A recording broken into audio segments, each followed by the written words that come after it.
Pandolo je staroantična igra, ki so jo v bližnji in daljni preteklosti igrali po trgih mest na sredozemskem območju. Najdemo pa jo tudi drugje. V Veliki Britaniji na primer obstajajo zapisi o njej iz 17. stoletja. Igre se razlikujejo v določenih podrobnostih, kot sta število igralcev in oblika igrišča. In kakšna pravila veljajo v Sloveniji? Martin Stražar, predsednik Zveze društev igre Pandolo Slovenije. V njej se pomerita dve ekipi s po 3 igralci, kjer je cilj osvajanje ozemlja. To počnemo z lesenim orodjem, ki je v 2 kosih. Igralec ima v roki leseno palico, dolgo 55 cm, s katero toče drugo leseno palico. Ta je krajša in dolga 11 cm, ter na obeh koncih ošiljena. Zakaj je ošiljena? Zaradi udarca, ki je lasten pandolu, to je z daljšo palico oziroma maco, ki jim ga udarimo po enem od ošiljenih delov. Nato druga palica, ki ji pravimo pandolo, odskoči v zrak. V tem času pa mora igralec spretno odbiti pandolo in ga udariti čim dlje v igrišče. Na ta način torej dve ekipi dobivata razdaljo in posledično točke, kjer torej ena ekipa izmenično napada, druga pa z lovljenjem in oviranjem doseganja razdalje poskuša onemogočiti. Vsak napadalec ima na voljo 3 udarce po pandolu, s katerim poskuša doseči čašo razdaljo. Od tod naprej ima pomembno vlogo ocenjevanje razdalj, ki poteka brez merilnih naprav.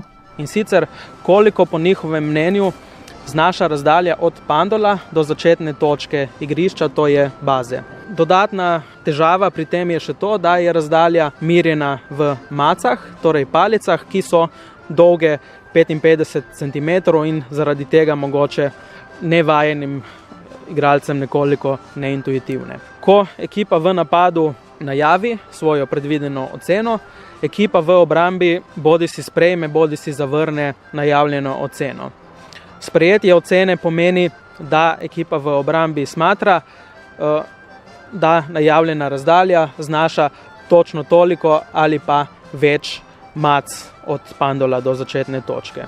Če nasprotna ekipa meni, da napadalci pretiravajo z oceno, se izvede meritveni postopek. Ekipa v obrambi z polaganjem mac na roke izmeri razdaljo od pandola do baze in v primeru, da se izkaže prav napadalca, ta dobi dvojno število točk. V primeru pa, da se izkaže, da je napadalec pretiraval, ekipa v napadu izgubi vse do tedaj dosežene točke. Tukaj je torej zelo pomembna previdnost in sklepanje kompromisov kot že na več področjih v življenju. Je pa pandolo igra, za katero lahko rekvizite izdelate kar doma. Le svojo mamo prej upozorite. Ravno čar te igre, zakaj je bila včasih zelo priljubljena, je ta, da je pripomočke mogoče narediti iz ene same metle, kjer igralec odreže kos metle, torej kos zadostne dolžine in iz preostalega lesa lahko ošili tudi pandolo. A igra se ni usidrala le na jugozahodnem delu Slovenije. Lesena palica, imenovana maco, je pandolo odbila do Prekmurja.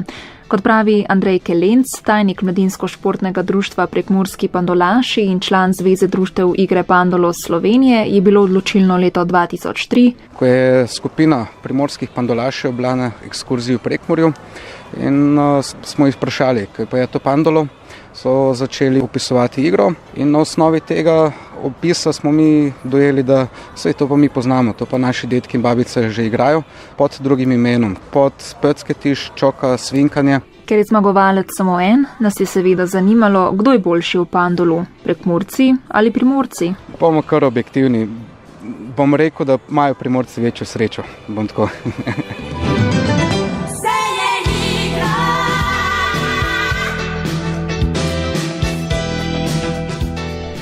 Razlog, zakaj je pandolo za nekaj let izginil z ulic in trgov, Andrej Kelenc vidi v zgodovinskih okoliščinah. Med te sodi tudi razmah televizije.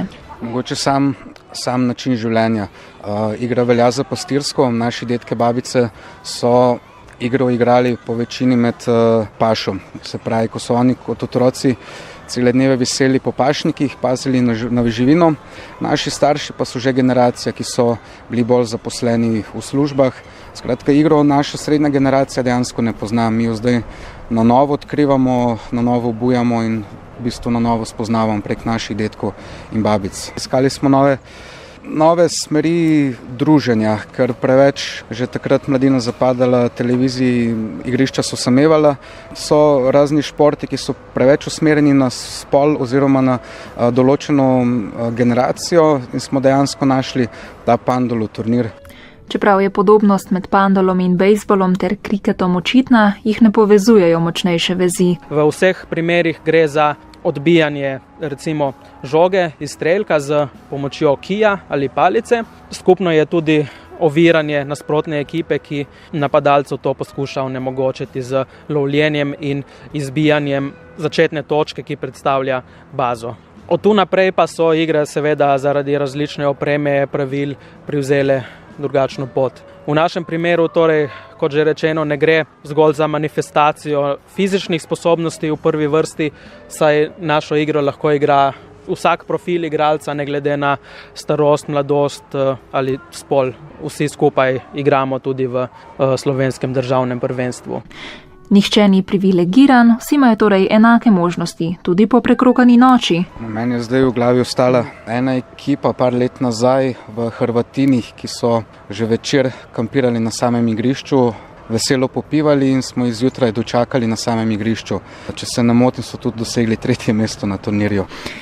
A ne gre le za športno delovanje in zbliževanje različnih generacij ob igri Pandolo. Pomembno vlogo ima tudi oživljanje dediščine. Še večji dosežek je bila lanska uvrstitev v register žive kulturne dediščine.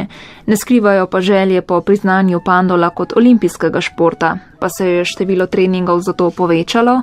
Kolega iz ene od ekip je izjavil, da je najboljši trening šparanje dobrih udarcev za tekmo. Tukaj torej ni bistveno, kdo vloži več fizičnega dela v treninge, ampak po neki točki, ko igralec doseže določeno stopnjo igre, gre potem za druge vrline, kot so koncentracija in zbranost na tekmi.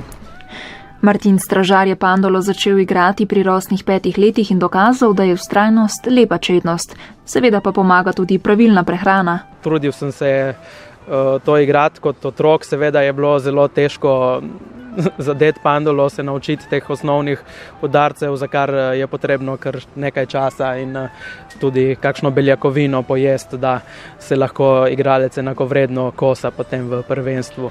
Z leti pa pride tudi večja moč v rokah. Realno udarci dosežejo tudi hitrost do 50-60 km/h, kar je že vemo prehitro za v naselju, je pa za igralce, ki igro spremljajo in so ustrezno zaščiteni, stvar popolnoma varna. Brez zaščitnega jopiča, rokavic in čelade ne gre, sploh zaradi trenutkov požrtvovalnosti.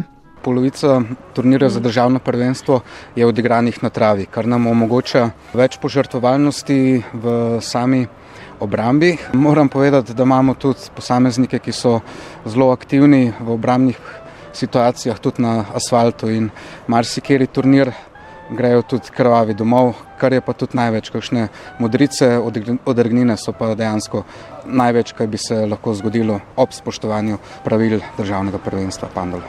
Med igranjem Pandola lahko zaslišimo kakšno kletvico ali krik navdušenja, pa tudi kakšen drug izraz, namenjen samo tej igri, kjer pa ne gre zanemariti vpliva pogovornega jezika na obali.